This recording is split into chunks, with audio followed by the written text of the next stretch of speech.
Ce matin, j'aimerais introduire ce moment avec Luc au chapitre 7. Luc au chapitre 7, le verset 1er jusqu'au verset 10. Il y a une chose qui a été exprimée au travers de ces deux témoignages, c'est qu'il y a à un moment donné une décision personnelle. Ézéchiel disait qu'il avait grandi dans une famille chrétienne où ses parents lui ont inculqué la vérité, la parole de Dieu, la connaissance des Écritures, la connaissance de Dieu. Et il dit à un moment donné, il y a même des frères et sœurs qui l'ont encouragé en lui posant la question. C'est quand tu prends ton baptême? Donc il y a eu à maintes et maintes reprises, et Dieu parle tantôt d'une manière et tantôt d'une autre, il parlait même de son songe. Dieu est souverain, mais il y a une chose qui est certaine, c'est que concernant la foi et concernant chaque personne, c'est toujours une décision personnelle. Que ce soit pour Ézéchiel, que ce soit pour Stéphanie, à un moment donné, ils ont pris la décision de suivre le Seigneur. À un moment donné, Dieu s'adresse au peuple d'Israël. Et Dieu dit ceci, je mets devant toi la vie et la mort, la bénédiction et la malédiction. Et la volonté de Dieu est exprimée. Et Dieu dit, mais choisis la vie afin que tu vives. Et on s'aperçoit que l'un comme l'autre, à un moment donné de leur vie, ils ont fait cette démarche. Et l'Écriture, au travers de Luc au chapitre 7, verset 1er jusqu'au verset 10, il est question ici d'un centenier romain, d'un homme qui, à un moment donné, a fait cette démarche de s'approcher de Jésus, de s'approcher de Dieu afin d'obtenir son secours. Il est écrit, après avoir achevé tous ses discours devant le peuple qui l'écoutait, Jésus entra dans Capernaum.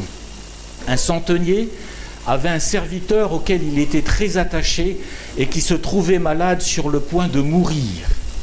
Ayant entendu parler de Jésus, il lui envoya quelques anciens des Juifs pour le prier de venir guérir son serviteur. Ils arrivèrent auprès de Jésus et lui adressèrent d'instantes supplications, disant « Il mérite que tu lui accordes cela, car il aime notre nation et c'est lui qui a bâti notre synagogue. » Jésus, étant allé avec eux, n'était guère éloigné de la maison quand le centenier envoya des amis pour lui dire « Seigneur, ne prends pas tant de peine, car je ne suis pas digne que tu entres sous mon toit. C'est aussi pour cela que je ne me suis pas cru digne d'aller en personne vers toi, mais dis un mot, et mon serviteur sera guéri. Car moi qui suis soumis à des supérieurs, j'ai des soldats sous mes ordres, et je dis à l'un, va, et il va, à l'autre, viens, et il vient, et à mon serviteur, fais cela, et il le fait. » Lorsque Jésus entendit ces paroles, il admira le centenier, et se tournant vers la foule qui le suivait, il dit, je vous le dis, même en Israël, je n'ai pas trouvé une aussi grande foi. Le verset clé de ce texte, c'est le verset 9, où il est dit, je vous le dis, même en Israël, je n'ai pas trouvé une aussi grande foi. Le verset 10, de retour à la maison, les gens envoyés par le centenier trouvèrent guéri le serviteur qui avait été malade. Amen. Jésus souligne une chose. Si nous voulons nous approcher de Dieu, il faut le faire sur la base de la foi. Ce que j'aimerais premièrement dire, c'est que Jésus va honorer la foi de ce centenier romain. Et il dit ceci, je n'ai pas trouvé une aussi grande foi en Israël. Je n'ai pas trouvé une aussi grande foi en Israël. Il s'adresse aux personnes qui sont là et il honore la foi de ce centenier. Il honore la foi de ce Romain. Il honore la foi de cet Italien. Et les frères et sœurs italiens dans l'Église disent « Amen ». Depuis que je suis allé à Marancy et depuis que je suis allé à Agandange, je suis devenu italien. Pace. J'ai fait la coutume et j'ai été adopté. Mais une chose est certaine, c'est que l'Écriture nous dit que c'est un Italien et Jésus honore la foi de cet homme. Et il dit ceci, mais même en Israël, c'est pas rien.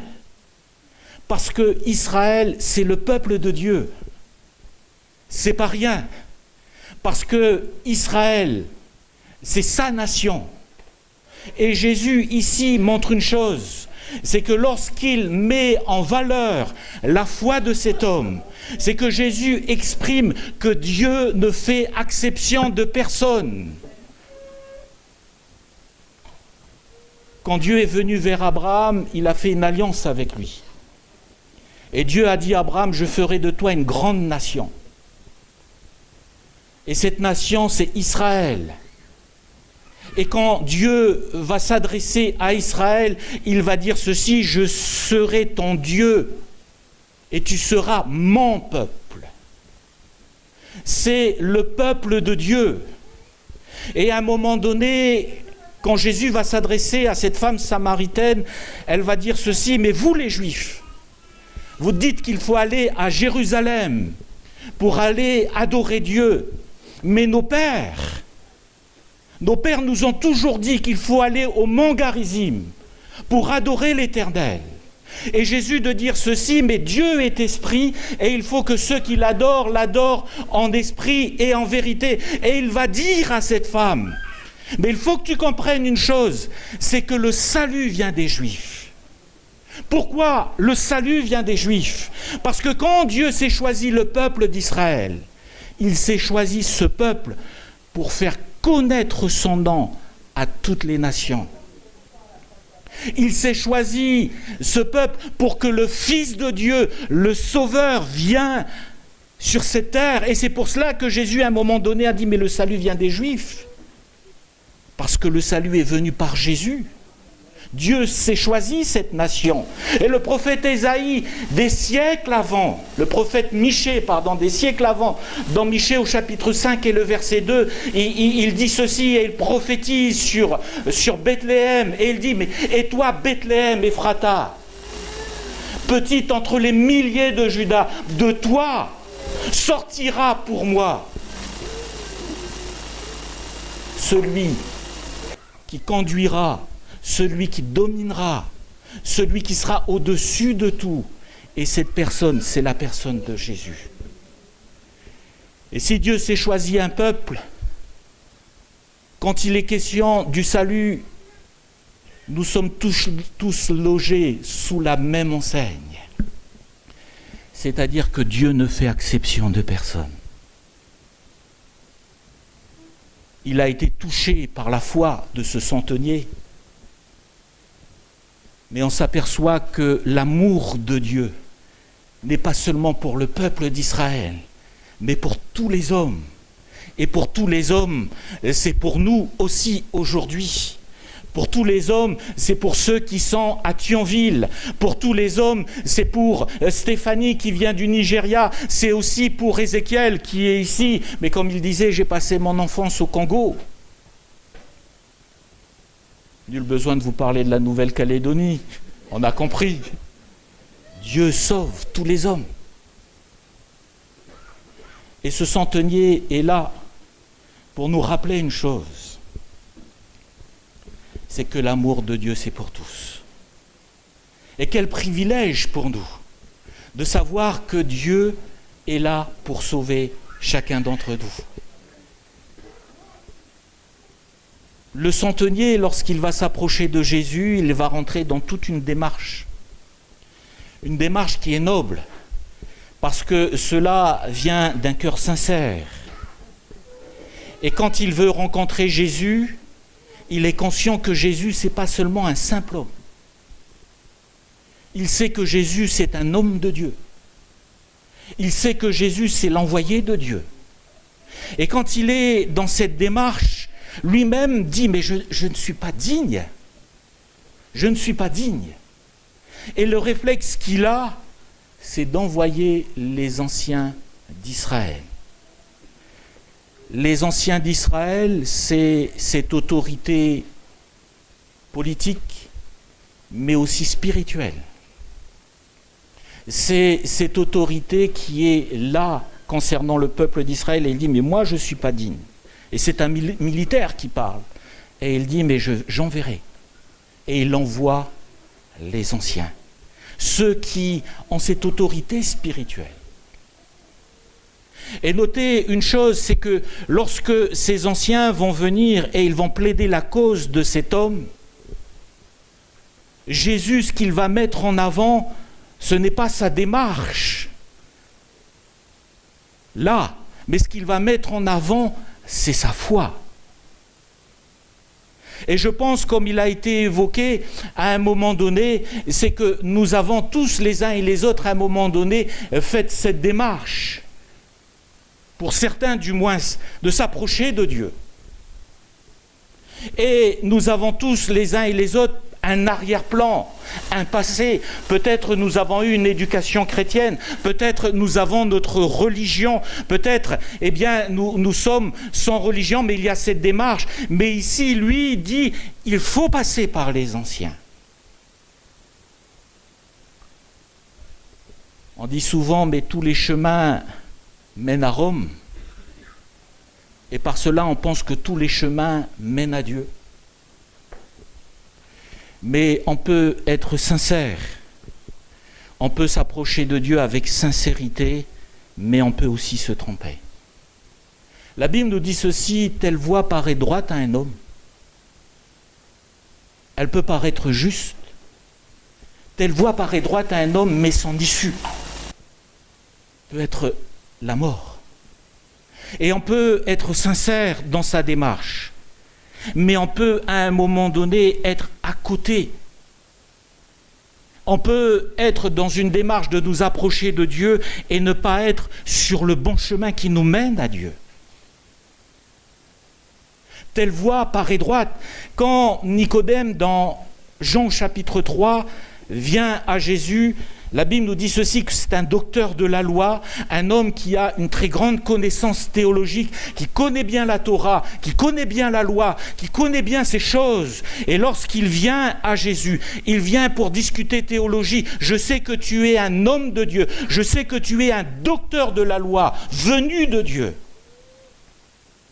Et il vient avec son arrière-plan. Il vient avec sa pratique religieuse, il vient avec sa connaissance théologique, il vient avec sa religion. Et quand il vient vers le Seigneur, Jésus lui dit une chose, Nicodème, il faut naître de nouveau.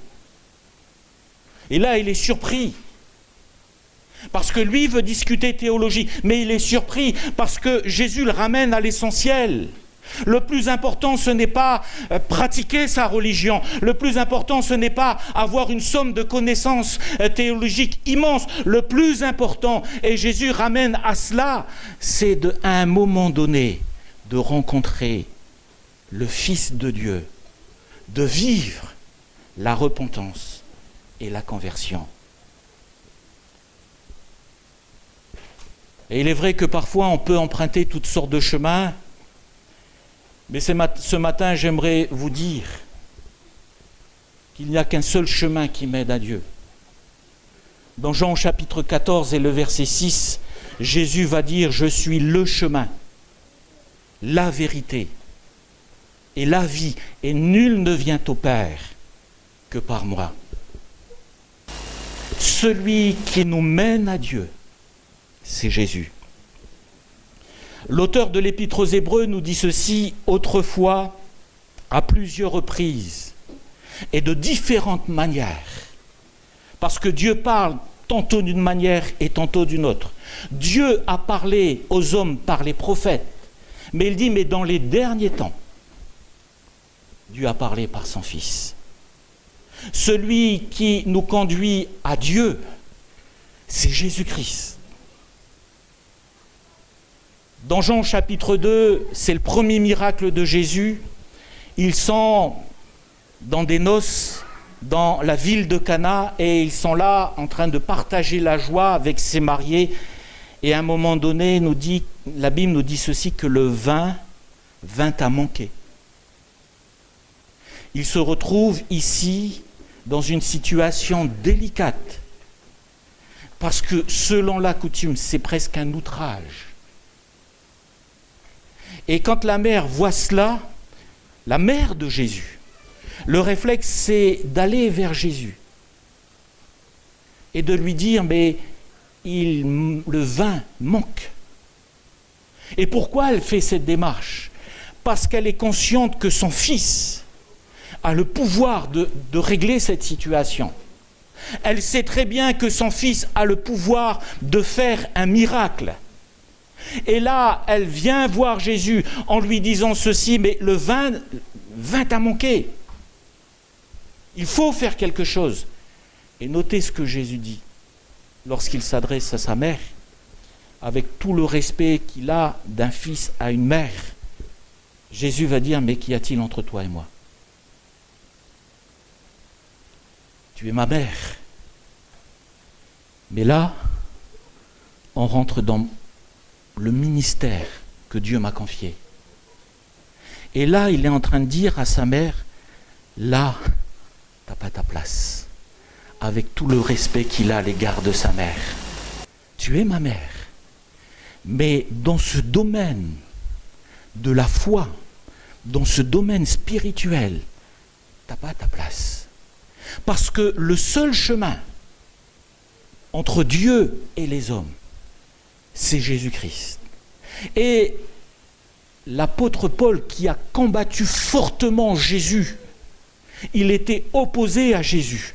Saul de Tarse, avant de devenir l'apôtre Paul, avant de faire cette rencontre avec le Seigneur, lorsqu'il a cette révélation et il comprend que Jésus est le Christ, le Messie, le Sauveur du monde, il fait volte-face et il se donne au Seigneur Jésus. Et lui, plus tard, va dire ceci, lui qui s'opposait à Jésus, il va dire, mais il n'y a qu'un seul médiateur entre Dieu et les hommes. Et ce médiateur, c'est Jésus-Christ. L'Église évangélique ne sauve pas. L'Église évangélique ne donne pas le salut. Mais Jésus sauve. Jésus donne le salut. Et là, Jésus souligne une chose, c'est que le plus important, c'est la foi que nous mettons en Dieu, cette foi que nous mettons en Jésus-Christ. Parce que la foi, ce n'est pas une pratique, ce sont les œuvres de la nouvelle naissance. Les bonnes œuvres, ce sont les œuvres de la nouvelle naissance. Mais la foi nous amène à une relation personnelle avec Dieu au travers de Jésus-Christ. La deuxième chose, c'est que quand les anciens viennent et ils disent ceci, tu dois faire quelque chose. Tu dois opérer le miracle. Parce qu'il mérite. Et ils disent ceci, il aime. Jésus aime. Ce centenier, aime notre nation. Il y a en lui de bons sentiments. C'est quelqu'un qui est animé de bons sentiments. Il est digne. Même si le centenier ne se sent pas digne, eux ils disent, mais il mérite. Là encore, Jésus ne regarde pas ses mérites, ne regarde pas ce qu'il est, mais Jésus honore sa foi. Nous pouvons, les uns et les autres, être animés de bons sentiments. Mais hélas, nous pouvons aussi, la même personne, à d'autres moments, être animés de colère, de rancune, de haine et d'animosité. Et pourtant, on est la même personne. On peut manifester de l'amour, mais lorsque nous sommes poussés dans nos retranchements et quand nous sommes acculés, on peut aussi être le pire. Et ça, c'est l'être humain, qu'on le veuille ou qu'on ne le veuille pas. Il y a un moment donné, l'apôtre Paul, dans Romains au chapitre 7, il dit ceci, mais vous savez, la Bible nous dit ceci, que Dieu a inscrit la loi, sa loi, dans le cœur de l'homme. Et pour ça, notre conscience est amenée à voir ce qui est bien et ce qui est mal. Parce que la loi de Dieu est inscrite. Mais l'apôtre Paul dit ceci, mais j'ai le désir de faire le bien. J'ai le désir de faire la volonté de Dieu. Mais il dit, mais par moments, c'est plus fort que moi. Je veux faire le bien, mais je fais le mal, parce que le péché habite en moi. Et il y a dans l'être humain de bons sentiments, mais face à certaines circonstances, il y a aussi des sentiments qui peuvent être mauvais. On peut exprimer de nobles sentiments, et puis on peut aussi exprimer la même personne, faire l'inverse. Regardez l'apôtre Pierre. L'apôtre Pierre qui, à un moment donné, Jésus va poser la question, va dire, mais qui dit-on que je suis ? Et les disciples vont dire, certains pensent que tu es Élie, d'autres Jean-Baptiste. Et Jésus va dire, mais vous ? Et là, à un moment donné, Pierre, rempli du Saint-Esprit, Jésus va lui dire, c'est par l'Esprit de Dieu que tu le dis. Pierre va dire, mais tu es le Christ, le Fils de Dieu. Ce même Pierre qui, à un moment donné, quand Jésus dit, mais je vais passer par le chemin de la mort, c'est ce même Pierre, avec ses bons sentiments, qui va dire à Jésus, mais on te suivra, du moins moi je te suivrai jusqu'au bout. Et même s'il faut mourir pour toi, je vais mourir pour toi. Mais quand vient Gethsémanée, quand vient l'arrestation de Jésus, quand vient cette persécution qui leur tombe dessus, Pierre, qui a exprimé tous ses bons sentiments, hélas, étant acculé, étant pris dans cette situation, n'hésite pas à renier le Christ. Quand on va lui dire, mais toi tu fais partie de ses disciples, il va dire, je ne connais pas cet homme. Et pourtant, quelque temps avant, il a dit, avec les mêmes sentiments, et ce n'était pas un menteur. Ce n'était pas un menteur. Mais une chose est certaine, c'est que si nous pouvons exprimer de bons sentiments, nous pouvons aussi exprimer de mauvais sentiments. Et c'est pour cela que l'apôtre Paul, dans Romains au chapitre 7, quand il dit « Mais misérable que je suis, j'ai la volonté, mais non le pouvoir, misérable que je suis », il vient à un moment donné à dire « Mais grâce soit rendue à Dieu ». Pourquoi ? Pour Jésus-Christ. Pour celui qui est capable de transformer ma vie.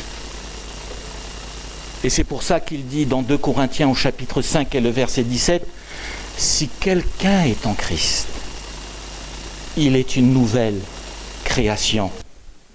Les choses anciennes sont passées, et voici toutes choses sont devenues nouvelles. » Ils viennent en disant « ils méritent », mais Jésus ne s'arrête pas là. Ensuite, ils viennent et ils mettent en avant ses bonnes œuvres. Il a construit notre synagogue. Et là encore, Jésus ne s'arrête pas là. Il aurait pu dire, cet homme est un homme remarquable. Il est animé de bons sentiments. C'est un homme remarquable, il fait de bonnes œuvres. Non, Jésus dit ceci, je n'ai jamais trouvé une aussi grande foi en Israël. Mais au même titre que nos sentiments, de ce que nous pouvons être, Ce que nous pouvons faire, c'est que nous pouvons faire des bonnes œuvres et nous pouvons aussi, la même personne, faire des mauvaises œuvres. C'est le propre de l'être humain. Et on s'aperçoit d'une chose, c'est que, hélas, nous ne sommes pas parfaits. Et l'Écriture nous dit ceci, mais concernant les choses de Dieu, mais qui est suffisant pour ces choses?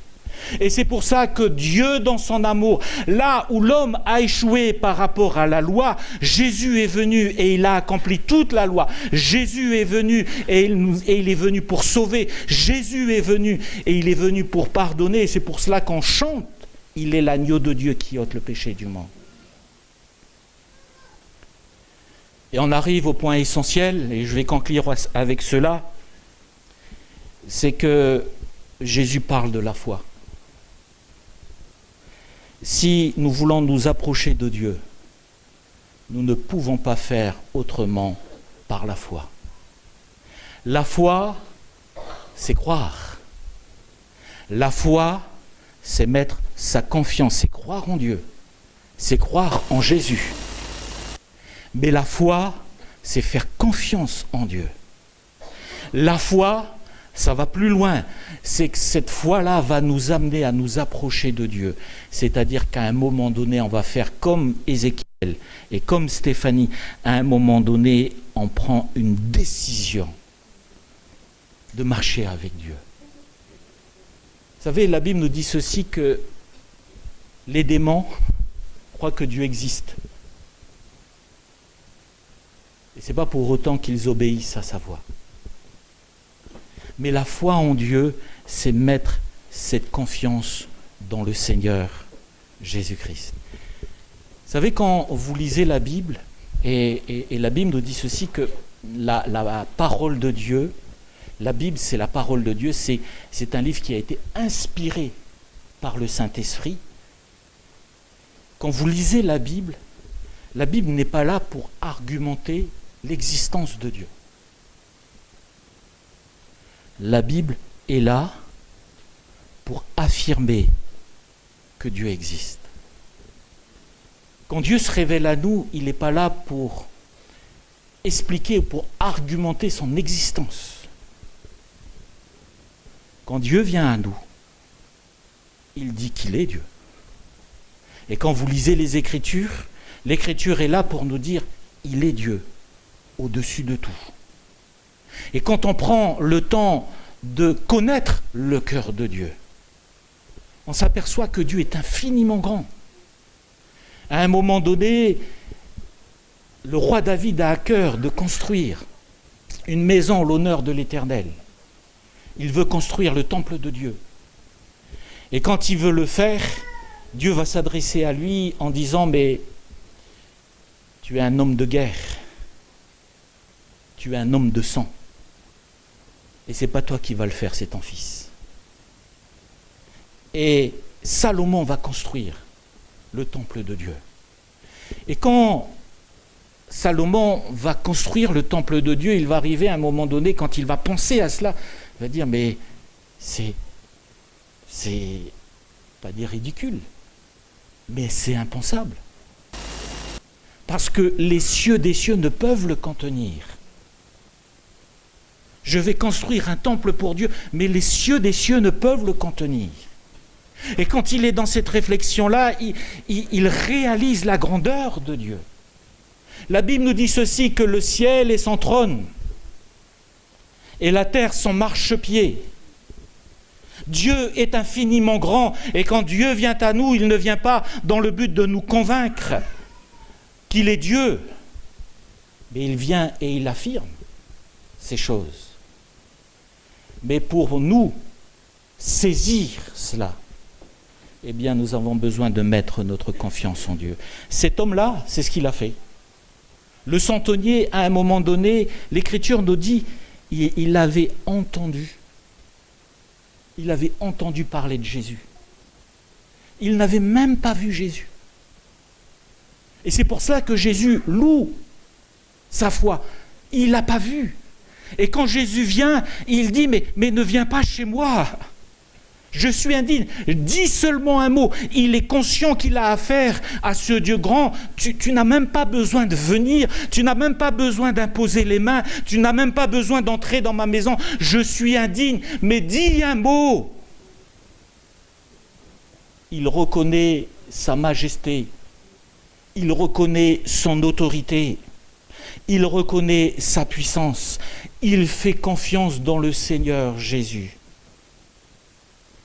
Et à partir de là, le miracle se produit. Si vous entendez ce matin la voix du Seigneur, n'endurcissez pas vos cœurs. Si ce matin le Seigneur vous appelle à venir à lui, n'endurcissez pas vos cœurs, mais laissez le Seigneur toucher votre cœur. Et par la foi, saisissez cette grâce, saisissez l'amour de Dieu. Jésus est venu, il est mort à la croix pour nos péchés. La Bible nous dit ceci, que la mort n'a pas pu le retenir, le séjour des morts n'a pas pu le retenir, parce qu'il est le prince de la vie. 3 jours après, il est ressuscité. Et aujourd'hui, il est assis à la droite de Dieu le Père. Ce matin, j'aime le dire et me répéter, ce matin, nous prions un Dieu vivant. Nous prions un Dieu qui est ressuscité. La croix n'a pas été un échec. La croix n'a pas été un échec. Ce n'était pas un accident de parcours concernant Jésus. Il va annoncer la croix. Il va dire, mais détruisez ce temple en parlant de son corps. En 3 jours, je le ressusciterai. Et il parle de lui. Et c'est ce qui s'est passé. Il l'en mit à mort sur le bois de la croix. Il l'en clouait, il l'en couronnait d'épines. Et Jésus a rendu l'âme, mais 3 jours après, il est ressuscité, parce qu'il est la vie. Mais ce n'est pas un accident, parce qu'en mourant sur la croix, Jésus a porté le péché de l'humanité. Jésus a porté mon péché. Qui peut extirper le péché qui est en moi ? Quand l'apôtre Paul dit à un moment donné, mais j'ai la volonté, mais non le pouvoir, il dit pourquoi ? Parce que le péché est attaché en moi. Nous sommes tous esclaves du péché. Et c'est pour ça que dans Jean chapitre 8, Jésus dit ceci, mais si donc le Fils vous a franchi, vous serez réellement libres. Celui qui est capable de nous libérer du péché, c'est le Seigneur Jésus. Lorsqu'on veut se laver les cheveux, on a des shampoings, toutes sortes de shampoings, naturels ou non. On veut se laver les mains, on a ce qu'il faut. On veut se laver le sol, on a toujours ce qu'il faut, on a des produits. Mais qui peut laver notre cœur ? La Bible nous dit ceci, que le sang de Jésus nous purifie de tout péché. Qui peut enlever le péché de notre cœur ? Il n'y a que seul Jésus qui peut enlever le péché qui est dans notre cœur. Qui peut nous donner la vie et la vie éternelle ? Il n'y a que seul Jésus qui peut donner la vie et la vie éternelle. Nous faisons que passer sur cette terre.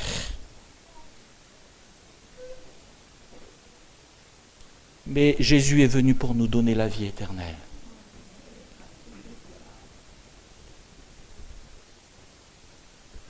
À tous ceux qui l'ont reçu, à tous ceux qui ont reçu cette parole, cette lumière, à tous ceux qui ont reçu Jésus, à tous ceux qui croient en son nom, elle a donné le pouvoir de devenir enfant de Dieu. Et c'est pour cela que Jésus souligne une chose à Nicodème, qui aussi à un moment donné a fait cette expérience de salut. Il va lui dire, si tu veux entrer dans le royaume de Dieu, il faut naître de nouveau. Laisse entrer Jésus dans ton cœur. Laisse entrer Jésus dans ton cœur. Laisse-le te changer. Laisse-le te transformer. Laisse-le faire de toi une nouvelle création. Il n'y a que Dieu qui est capable de changer notre mentalité. Vous savez que en Nouvelle-Calédonie, il y a de belles choses, de très belles choses. Il y a de belles plages, de très beaux paysages. C'est le plus grand lagon au monde. Si vous voulez trouver la plus vieille végétation, la plus vieille espèce, elle n'est même pas à Madagascar, ni en Italie. Elle est en Nouvelle-Calédonie. Mais en Nouvelle-Calédonie, il y a aussi des cœurs brisés. En Nouvelle-Calédonie, il y a aussi de la souffrance. Et en Nouvelle-Calédonie, il y a aussi ce qu'on appelle le pakalolo, le cannabis, où pratiquement dans toutes les maisons, chacun a son pied. Quand j'allais chez ma mère, il y avait le voisin, il avait son pied de cannabis. Partais à la pêche avec le neveu, je suis allé chez son copain, on arrive, on prend le bateau, je vois une petite serre, je dis mais c'est quoi? Je suis allé voir, je pensais que c'était des légumes, des tomates, pied de cannabis.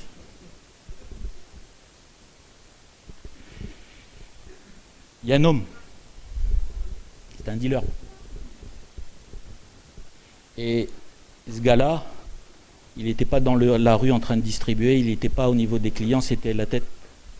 C'est-à-dire que de la capitale de Nouméa, énormément de personnes montaient à Lifou pour aller chercher le cannabis et lui ravitailler tout le monde.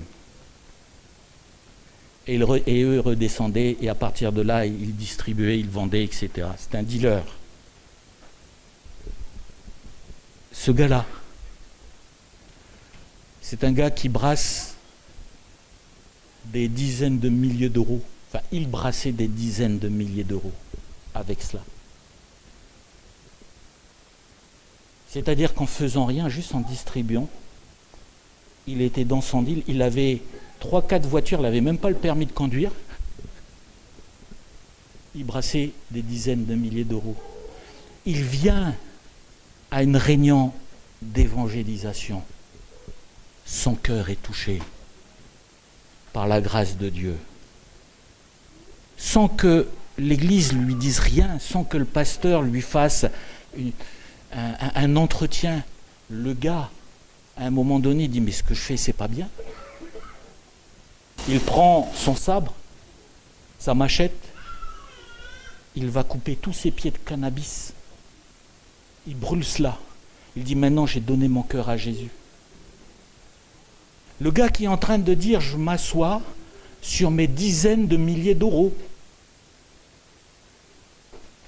Mais quand la grâce de Dieu touche son cœur et il s'aperçoit que c'est mal, il brûle son champ.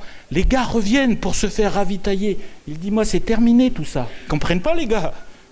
Lui, et là il commence à rendre témoignage. Et ces petits caporals qui étaient là en train de distribuer, ils ont dit, si lui il a changé, c'est que vraiment Dieu existe. C'est pas possible. Pour que lui change, c'est que Dieu est vivant. Et certains d'entre eux ont accepté Jésus comme sauveur. Pourquoi ? Parce que lorsque nous nous approchons de Dieu, ce n'est pas une religion, ce n'est pas une pratique de religion, c'est le fait d'une relation personnelle avec Dieu. Et celui qui change les vies, celui qui pardonne les péchés, celui qui donne la vie éternelle, celui qui est capable de transformer nos cœurs, c'est le Seigneur Jésus-Christ. Si ce matin tu n'as pas fait cette expérience avec Dieu, et je conclus, réellement, accepter Jésus comme sauveur. C'est tellement simple. Nous étions à l'école biblique et à un moment donné, on discutait dans la rue, on distribuait des prospectus parce que ça faisait partie de nos cours d'évangélisation. Puis à un moment donné, il y a un gars, il dit, mais vous parlez de salut, qu'est-ce qu'il faut faire ? Et je lui dis, il faut accepter Jésus comme sauveur. Et là, le Seigneur pardonne tes péchés et tu reçois la vie éternelle. Vous regardez ? Trop simple ça. Vous êtes en train de dire, là, je dis Jésus, sois mon sauveur. pardonne mes péchés, j'ai la vie éternelle. Trop simple. C'est ça la foi. Parce que Dieu veut sauver tous les hommes. Et ce message, c'est pour chacun d'entre nous. On va prier le Seigneur. Nous voulons nous approcher de toi, Seigneur, et nous voulons te dire merci parce qu'un jour tu as su toucher nos cœurs. Nous te bénissons pour Stéphanie, pour Ézéchiel, parce qu'un jour aussi, tous les deux t'ont reçu comme Sauveur et Seigneur. Et nous te prions en effet afin que tu bénisses ton Église, que tu nous gardes toujours d'être des témoins, Seigneur, pour cette ville, cette nation, pouvoir rendre témoignage de toi. Seigneur, nous te demandons d'attirer les uns et les autres à toi, de toucher les cœurs, parce que tu te plais à sauver. Reçois la louange et l'adoration de nos âmes dans le précieux nom de Jésus. Amen, amen, amen.